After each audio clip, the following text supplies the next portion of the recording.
Welcome to प्रशिक्षण साथी साथी साथी साथी साथी।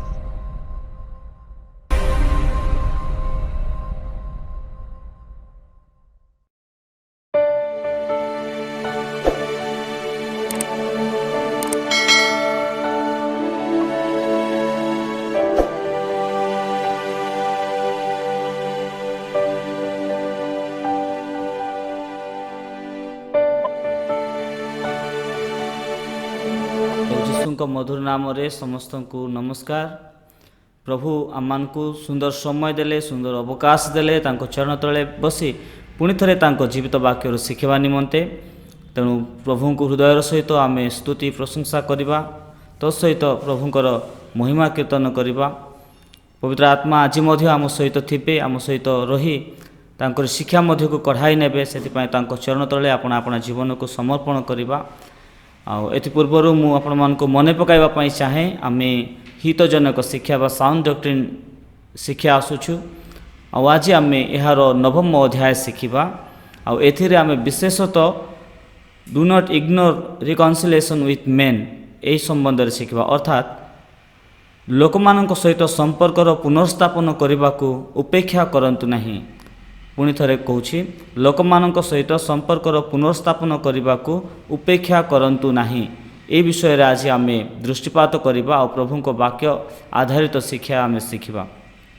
ଏଥିପୂର୍ବରୁ ଆସନ୍ତୁ ଆମେ ଛୋଟ ପ୍ରାର୍ଥନା କରିବା। ହେ ସ୍ୱର୍ଗୀୟ ପିତା ପରମେଶ୍ୱର, ଆମେ ସମସ୍ତେ ତୁମ ଚରଣ ତଳେ ସମର୍ପିତ ହେଉଛୁ। ପ୍ରଭୁ, ତୁମେ ଆମମାନଙ୍କୁ ଦୟାକରି ହିତଜନକ ଶିକ୍ଷାର ଏହି 9ମ ଅଧ୍ୟାୟ ପର୍ଯ୍ୟନ୍ତ କଢ଼ାଇ ଆଣିଛୁ, ସେଥିପାଇଁ ଧନ୍ୟବାଦ ଦେଉଛୁ। ପ୍ରଭୁ, ଆମେ ମିଳିମିଶି ଶିଖୁଛୁ, ଆମ ସହିତ ତୁମେ ଥାଅ। ପବିତ୍ର ଆତ୍ମା ତୁମରି ସାହାଯ୍ୟରେ, ତୁମରି ଚାଳନା ଦ୍ୱାରା ପ୍ରଭୁ ଆମେ ବାକ୍ୟର ଗଭୀରତାକୁ ବୁଝିବା ପାଇଁ ଆମକୁ ତୁମେ ସାହାଯ୍ୟ କର। ତାହା ବୁଝି ତଦନୁସାରେ ଆମେ ବିଶ୍ୱାସ କରି ଜୀବନ ସମର୍ପିତ ଭାବରେ କାଟିବା ପାଇଁ ତୁମେ ଦୟା କର ପିତା। ଯୀଶୁଙ୍କ ନାମରେ ମାଗୁଅଛୁ, ଆମେନ୍। ପୁଣି ଥରେ ଆପଣମାନଙ୍କୁ ଆମର ଏଇ PS ମିଡ଼ିଆ ଚ୍ୟାନେଲକୁ ସ୍ୱାଗତ ଜଣାଉ। ଆପଣମାନେ ନିୟମିତ ଭାବରେ ଆମ ଚ୍ୟାନେଲ ଦେଖୁଛନ୍ତି ଆଉ ଏହାଦ୍ୱାରା ଅନେକ ଶିକ୍ଷା ପ୍ରାପ୍ତ ହୋଇ ଆପଣଙ୍କ ଆତ୍ମିକ ଜୀବନରେ ଅଗ୍ରଗତି ହେଉଛନ୍ତି, ଏହା ଜାଣି ଆମେ ଖୁସି ଅଟୁ। ଆଉ ବିଶେଷତଃ ଆଜି ମଧ୍ୟ ଆମେ କିଛି ନୂତନ ବିଷୟ ଶିଖିବା। ସାଉଣ୍ଡ ଡକ୍ଟ୍ରିନ୍ର 9ମ ଅଧ୍ୟାୟ ଆମେମାନେ ମିଳିମିଶି ଶିଖିବା। ଯେଉଁମାନଙ୍କ ପାଖରେ ବାଇବେଲ୍ ଅଛି, ବାଇବେଲ୍ ବ୍ୟବହାର କରିବେ ଆଉ ଏହା ଆମକୁ ବୁଝିବା ପାଇଁ ଅତ୍ୟଧିକ ମାତ୍ରାରେ ସାହାଯ୍ୟ କରିବ। ଲୋକମାନଙ୍କ ସହିତ ସମ୍ପର୍କର ପୁନର୍ସ୍ଥାପନ କରିବାକୁ ଉପେକ୍ଷା କରନ୍ତୁ ନାହିଁ। ଅନେକ ସମୟରେ ଆମେ ଅନ୍ୟମାନଙ୍କ ସହିତ ଆମର ସମ୍ପର୍କ ସ୍ଥାପନକୁ ଆମେ ଧ୍ୟାନ ଦେଇନଥାଉ। ଅନ୍ୟମାନଙ୍କ ସହିତ ଆମର ସମ୍ପର୍କ ତୁଟି ଯାଇଥାଏ ଆଉ ବେଳେବେଳେ ଆମର ସମ୍ପର୍କ ଖରାପ ହୋଇଯାଇଥାଏ। ଏହା ଈଶ୍ୱରଙ୍କ ଦୃଷ୍ଟିରେ ଭଲ ନା? ଈଶ୍ୱର ଏ ପ୍ରକାର ବିଷୟକୁ ଘୃଣା କରନ୍ତି, ସେ ସମ୍ବନ୍ଧରେ ଆମେ ଶିଖିବା। ଆଉ ବିଶେଷତଃ ଆମେ ଜାଣି ରଖିବା, ପ୍ରଭୁ ଚାହାନ୍ତି ଆମର ସମ୍ପର୍କ ଯେ ପ୍ରକାର ପରମେଶ୍ୱରଙ୍କ ସହିତ ଅଛି, ସେ ପ୍ରକାର ଆମର ସମ୍ପର୍କ ଅନ୍ୟମାନଙ୍କ ସହିତ ବା ଆମର ପ୍ରତିବାସୀମାନଙ୍କ ସହିତ ଥିବା ଆବଶ୍ୟକ ଅଟେ। ବିଶେଷ କରି ଯଦି ଆମେ ଦେଖିବା, ସମ୍ପର୍କ ପରମେଶ୍ୱରଙ୍କ ସହିତ, ପୁଣି ଥରେ କହୁଛି, ସମ୍ପର୍କ ପରମେଶ୍ୱରଙ୍କର ସହିତ ଯେ ପ୍ରକାର ଅଛି, ମନୁଷ୍ୟମାନଙ୍କ ସହିତ ମଧ୍ୟ ସେ ପ୍ରକାର ଉତ୍ତମ ସମ୍ପର୍କ ସ୍ଥାପନ କରିବା ଆବଶ୍ୟକ। ଯେହେତୁ ଯେତେବେଳେ ଆମେ ପାପ କରୁଛୁ, ପାପ ପରମେଶ୍ୱରଙ୍କ ବିରୁଦ୍ଧରେ ମଧ୍ୟ ହୋଇଥାଏ ଆଉ ମନୁଷ୍ୟମାନଙ୍କ ବିରୁଦ୍ଧରେ ହୋଇଥାଏ। ତେଣୁ ଆମର ସମ୍ପର୍କ ମଧ୍ୟ ସେ ପ୍ରକାର ହେବା ଆବଶ୍ୟକ। ପ୍ରଥମତଃ ଗୋଟିଏ ଉଦାହରଣ ଆମେ ଦେଖିବା, ଯାହା ଯାତ୍ରା ପୁସ୍ତକ 20 ପର୍ବରେ ଆମେ ଦେଖିବା ପାଇଁ ପାଉଛୁ। ଏଠି 10 ଆଜ୍ଞା ଲେଖା ଅଛି। 10 ଆଜ୍ଞାର ପ୍ରଥମ 1 ଠାରୁ 4th ଆଜ୍ଞା ପର୍ଯ୍ୟନ୍ତ ଯଦି ଦେଖିବା, ଏହା ହେଉଛି ଈଶ୍ୱରଙ୍କ ନିମନ୍ତେ ଆମର କର୍ତ୍ତବ୍ୟ ସମ୍ବନ୍ଧରେ ଲେଖା ଅଛି। ଆଉ ଯଦି ଦେଖିବା 5ମ ଆଜ୍ଞାରୁ 10ମ ଆଜ୍ଞା ପର୍ଯ୍ୟନ୍ତ, ଏହା ମନୁଷ୍ୟମାନଙ୍କ ପ୍ରତି ଆମର କର୍ତ୍ତବ୍ୟ ସମ୍ବନ୍ଧରେ ଲେଖା ଅଛି। ଏଣୁକରି ଏହାକୁ ଆମେ କ'ଣ କହିବା, ପ୍ରଭୁ ଯୀଶୁ ସରଳ ଭାବରେ ପ୍ରଭୁ ଏହି 10 ଆଜ୍ଞାକୁ କ'ଣ କହିଲେ? ପ୍ରଥମତଃ ପ୍ରଭୁ ଈଶ୍ୱରଙ୍କୁ ପ୍ରେମ କର, ଦ୍ୱିତୀୟତଃ ପ୍ରତିବାସୀମାନଙ୍କୁ ପ୍ରେମ କର, ଯାହା ମାଥି ଲିଖିତ ସୁସମାଚାର 22 ପର୍ବ 36 ପଦ ଠାରୁ 40 ପଦ ମଧ୍ୟରେ ଲେଖା ଅଛି। ପ୍ରିୟ ଭାଇ ଭଉଣୀମାନେ, ଉଭୟ ଆଜ୍ଞା ମଧ୍ୟ ସମାନ ଗୁରୁତ୍ୱ ଅଟେ। ଦ୍ୱିତୀୟଟି ମଧ୍ୟ ପ୍ରଥମ ଠାରୁ ସମାନ ଅଟେ କହିବା ପାଇଁ ଚାହୁଁଛି। ଅର୍ଥାତ୍ ଆମର ସମ୍ପର୍କ ପରମେଶ୍ୱରଙ୍କ ସହିତ ଉତ୍ତମ ସମ୍ପର୍କ ରହିବା ଯେତିକି ମୂଲ୍ୟବାନ, ସେତିକି ଗୁରୁତ୍ୱ ପ୍ରତିବାସୀମାନଙ୍କ ସହିତ ମଧ୍ୟ ଆମର ସମ୍ପର୍କ ଠିକ୍ ଥିବା ଆବଶ୍ୟକ ଅଟେ। ଯଦି ଆମେ ଗୋଟେ କୃଷର ଚିହ୍ନକୁ ଦେଖିବା, କୃଷକୁ ଯଦି ଦେଖିବା, କୃଷର ଯେଉଁ ଦୁଇଟି କାଠ ଅଛି ତାହା ଗୋଟେ ଉପରୁ ତଳ ଆଡ଼କୁ ଲମ୍ବା ହୋଇକି ଅଛି, ଆଉ ଗୋଟିଏ ବାମରୁ ଡାହାଣ ଆଡ଼କୁ ଲମ୍ବିତ ହୋଇକି ଅଛି। ଏହାକୁ ଏମିତି ଭର୍ଟିକାଲ ଷ୍ଟାଫ୍ ବୋଲି କୁହାଯାଏ। ଭର୍ଟିକାଲ ଷ୍ଟାଫ୍ ମାନେ କ'ଣ, ଭୂଲମ୍ବ ବା କ'ଣ କହିବେ ତଳରୁ ଉପରେ ଠିଆ ହୋଇଥିବା ଅବଲମ୍ବନ କୁହନ୍ତି। ଏହା ତାହାର ଅର୍ଥ କ'ଣ, ଆମର ମନୁଷ୍ୟମାନଙ୍କର ସମ୍ପର୍କ ପରମେଶ୍ୱରଙ୍କର ସହିତ ଜଡ଼ିତ ହେଉଛି। ଆଉ ଦ୍ୱିତୀୟଟି କ'ଣ, ହରିଜେଣ୍ଟାଲ ଷ୍ଟାଫ୍ ବୋଲି କୁହନ୍ତି। ଏହାର ଅର୍ଥ ଭୂ ସମାନ୍ତର ଅବଲମ୍ବନ, ମାନେ ଆମର ସମ୍ପର୍କ ଅନ୍ୟମାନଙ୍କ ପ୍ରତିବାସୀମାନଙ୍କର ସହିତ ମଧ୍ୟ ଉତ୍ତମ ଥିବା ଆବଶ୍ୟକ। କୃଷ ଆମମାନଙ୍କୁ ଶିକ୍ଷା ଦିଏ ଆମର ସମ୍ପର୍କ ପରମେଶ୍ୱରଙ୍କର ସହିତ ଉତ୍ତମ ହେବା ଆବଶ୍ୟକ, ଆମର ସମ୍ପର୍କ ମନୁଷ୍ୟମାନଙ୍କ ସହିତ ମଧ୍ୟ ଉତ୍ତମ ହେବା ଆବଶ୍ୟକ ଅଟେ। ଯଦି ଆମେ ଦେଖିବା ହିତୋପଦେଶ ତାର 6 ପର୍ବ ଆଉ 16ରୁ 19 ପଦ ମଧ୍ୟରେ ସେଠି 7ଟି ବିଷୟ ଅଛି, 7ଟି ବିଷୟ ଯାହା ପରମେଶ୍ୱର ଘୃଣା କରନ୍ତି। ପ୍ରଥମ ବିଷୟ ହେଉଛି କ'ଣ, ଅହଙ୍କାର ଦୃଷ୍ଟି, ମିଥ୍ୟାବାଦୀ ଜିହ୍ବା, ଆଉ ନିର୍ଦ୍ଦୋଷ ରକ୍ତପାତକାରୀ ହସ୍ତ, ଅନିଷ୍ଟ ଚିନ୍ତକ ଅନ୍ତଃକରଣ, କୁକର୍ମ କରିବାକୁ ବେଗଗାମୀ ଚରଣ, ଆଉ ମିଥ୍ୟା ସାକ୍ଷୀ ଯେ ମିଥ୍ୟା କହେ, ଆଉ ସପ୍ତମଟି ହେଉଛି ଯେ ଭାଇମାନଙ୍କ ବିରୁଦ୍ଧରେ କଳିର ବୀଜ ବୁଣେ।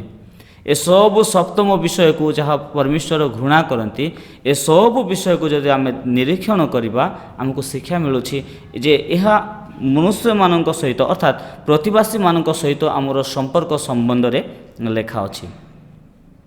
ଆମର ଯାହା ପ୍ରତିବାସୀମାନଙ୍କ ସହିତ ସମ୍ପର୍କ ସ୍ଥାପନରେ ବାଧା ଉପୁଜୁଛି ସେ ସବୁ 7ଟି ବିଷୟକୁ ପରମେଶ୍ୱର ଘୃଣା କରନ୍ତି। ଆଉ ଦ୍ୱିତୀୟ ବିଷୟଟି ହେଉଛି କ'ଣ, ଯଦି ଆମେ ଉଦାହରଣ ସ୍ୱରୂପ ଦେଖିବା ଅପବୟ ପୁତ୍ରଙ୍କର ଅନୁତାପ ସମ୍ବନ୍ଧରେ ଯଦି ଦେଖିବା, ଲୁକଲିଖିତ ସୁସମାଚାର ତାର 15 ପର୍ବ 18 ଆଉ 21 ପଦକୁ ଯଦି ଆମେ ଧ୍ୟାନ କରିବା, ସେଠି ସେ ଅନୁତାପ କଲାବେଳେ ସେ ପ୍ରାର୍ଥନା କରୁଛନ୍ତି କ'ଣ, ମୁଁ ଈଶ୍ୱରଙ୍କ ଦୃଷ୍ଟିରେ ଓ ତୁମ୍ଭ ଦୃଷ୍ଟିରେ ପାପ କଲି, ଅର୍ଥାତ୍ ମୁଁ ପରମେଶ୍ୱରଙ୍କର ସହିତ ଦୃଷ୍ଟିରେ ମଧ୍ୟ ପାପ କରିଅଛି, ଆଉ ଦ୍ୱିତୀୟଟି କ'ଣ, ତୁମ୍ଭ ଦୃଷ୍ଟିରେ ଅର୍ଥାତ୍ ମନୁଷ୍ୟମାନଙ୍କ ଦୃଷ୍ଟିରେ ମଧ୍ୟ ମୁଁ ପାପ କରିଅଛି। ପରମେଶ୍ୱରଙ୍କ ବିରୁଦ୍ଧରେ ପାପ ଆଉ ମନୁଷ୍ୟମାନଙ୍କ ବିରୁଦ୍ଧରେ ପାପ ସମାନ ଅଟେ। ଏଠି ବାପ୍ତିଜକ ଜହନଙ୍କ ସେବା କାର୍ଯ୍ୟକୁ ଯଦି ଆମେ ଦେଖିବା, ବାପ୍ତିଜକ ଜହନ ମଧ୍ୟ ସେ ମନୁଷ୍ୟମାନଙ୍କ ସହିତ ଥିବାର ସମ୍ପର୍କକୁ ବା ମନୁଷ୍ୟମାନଙ୍କ ବିରୁଦ୍ଧରେ କରିଥିବା ପାପ ବିଷୟରେ, ସେଠାର ମନ ପରିବର୍ତ୍ତନ ବିଷୟରେ ସେ ଶିକ୍ଷା ଦିଅନ୍ତି।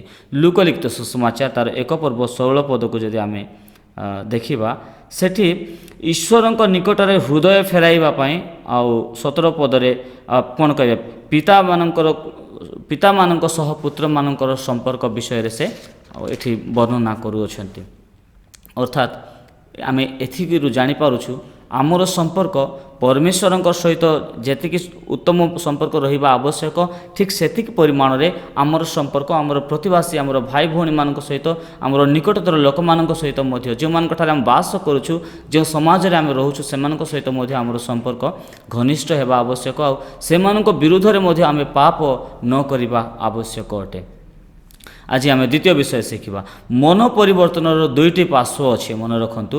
ରୋମିଓ ତାର 8 ପର୍ବ 1 ପଦ ଠାରୁ ଯଦି ଆମେ ଦେଖିବା, ଗୋଟିଏ ପାର୍ଶ୍ୱ ହେଉଛି କ'ଣ, ଶାରୀରିକ କାର୍ଯ୍ୟକଳାପରୁ କ୍ଷମା, ଆଉ ଦ୍ୱିତୀୟଟି ହେଉଛି ଆତ୍ମିକ ଫଳ ଉତ୍ପନ୍ନ କରିବା। ପୁଣି ଥରେ ମୁଁ କହୁଛି, ମନ ପରିବର୍ତ୍ତନର 2ଟି ପାର୍ଶ୍ୱ ଅଛି। ଗୋଟିଏ ପାର୍ଶ୍ୱ ହେଉଛି ଶାରୀରିକ କାର୍ଯ୍ୟକଳାପରୁ କ୍ଷମା ପ୍ରାପ୍ତ ହେବା, ଆଉ ଆତ୍ମିକ ଫଳ ଉତ୍ପନ୍ନ କରିବା। ଶାରୀରିକ କାର୍ଯ୍ୟକଳାପ ବିଷୟରେ ପ୍ରେରିତ ପାଉଲ ଗାଲାତୀୟ ତାର 5 ପର୍ବ 19 ପଦରୁ 21 ପଦ ମଧ୍ୟରେ ସେ ସ୍ପଷ୍ଟ ରୂପେ କହନ୍ତି, 70ଟି ମଧ୍ୟରୁ 8ଟି ହେଉଛି ପରସ୍ପର ମଧ୍ୟରେ ଥିବା ସମ୍ପର୍କ ସମ୍ବନ୍ଧୀୟ ଅଟେ, ଯାହା ଆମେ ଶାରୀରିକ କାର୍ଯ୍ୟକଳାପ ବୋଲିକି କହୁଛୁ।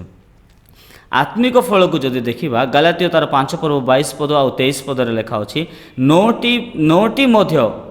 9ଟି ଫଳ, ଆତ୍ମାଙ୍କର 9ଟି ଫଳ ମଧ୍ୟ ଆମର ପରସ୍ପର ମଧ୍ୟରେ ଉତ୍ତମ ସମ୍ପର୍କ ସମ୍ବନ୍ଧରେ ହିଁ ବର୍ଣ୍ଣିତ ହୋଇଅଛି। ମନେ ରଖନ୍ତୁ, ଆଉ ତେଣୁ ଆମର ସମ୍ପର୍କ ଅନ୍ୟମାନଙ୍କ ସହିତ ମଧ୍ୟ ଉତ୍ତମ ଭାବରେ ରଖିବା ଆବଶ୍ୟକ ଅଟେ। ତୃତୀୟ ବିଷୟ ଦେଖିବା, ଯୀଶୁଖ୍ରୀଷ୍ଟ ବନ୍ଧୁତ୍ୱର ପୁନର୍ସ୍ଥାପନକୁ ପ୍ରାଥମିକତା ଦିଅନ୍ତି।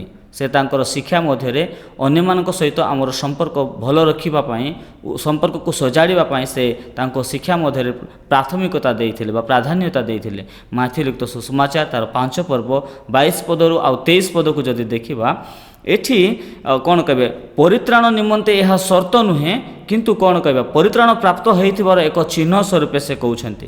जदि एठी आमे देखिबा मु ए पदटी पाठ करने चाहूँगी। माथ्यू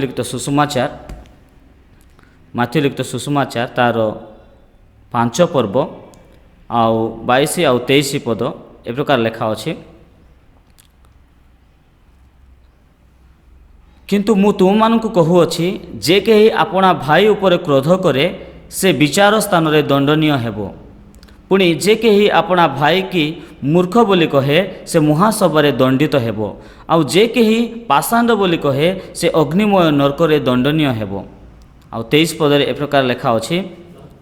अतएव जदि बेदी निकट को तुम्हें निजर नैवेद्य आणुथिबा समय रे तुम विरुद्ध रे तुम भाईर कौन सी कथा अच्छी बोले सेठारे तुमर मन पड़े 24 पदरे ताहा हेले सेही स्थान रे बेदी सम्मुख रे तुमर नैवेद्य थई दे चली जाओ आगे निज भाई संगरे मिलित हुओ आउ ताहा परे आसी तुमर नैवेद्य उत्सर्ग कर। एथिरु जना पड़ुछि प्रभु अन्य मानक सहित आमर संपर्क को प्राधान्य दियंती।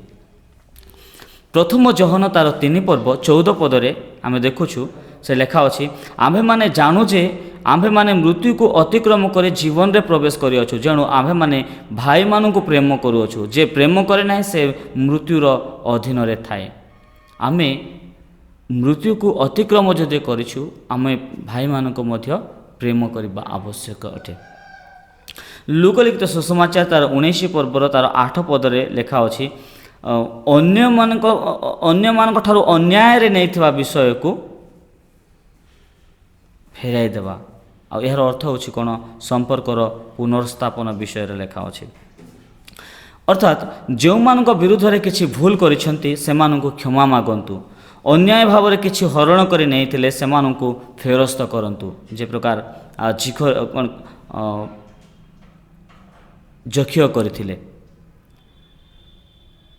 एठी अन्याय भाव रे हरण करिवार अर्थ होछि अधिकांश समय सरकारी कर्मचारी किंबा विभिन्न ऑफिस दफ्तर रे काम करथिबा भाई भौणी माने लांच नेवा संबंध रे ठकिकी नेवा संबंध रे हरण करिकी नेवा संबंध रे चोरी करिकी नेवा संबंध रे जबरदस्त नेवा अन्यर स्थान को छड़ाई नेवा अन्यर जगह को अख्तियार करबा ए सब विषय जदि आमे अन्याय भाव रे नेउछु ताहाको फेराई दियंतु जेहेतु यह द्वारा आमर संपर्क अन्य मानक सहित घनिष्ठ होता है। पिता ईश्वरंकर इच्छा जे आमे अन्य मानक ठारू किछि हरण करि न नेउ आ यह द्वारा ए सब कार्यकलाप द्वारा आमर संपर्क अन्य मानक सहित विच्छिन्न हेउछि। चतुर्थ विषय आम शिखा पवित्रतार 2टी पार्श्व अच्छी। पवित्रतार 2टी पार्श्व अच्छी आ से 2टी पार्श्व होछि कोन समस्तक सहित शांति रे वास करबा और पवित्र रहिबा।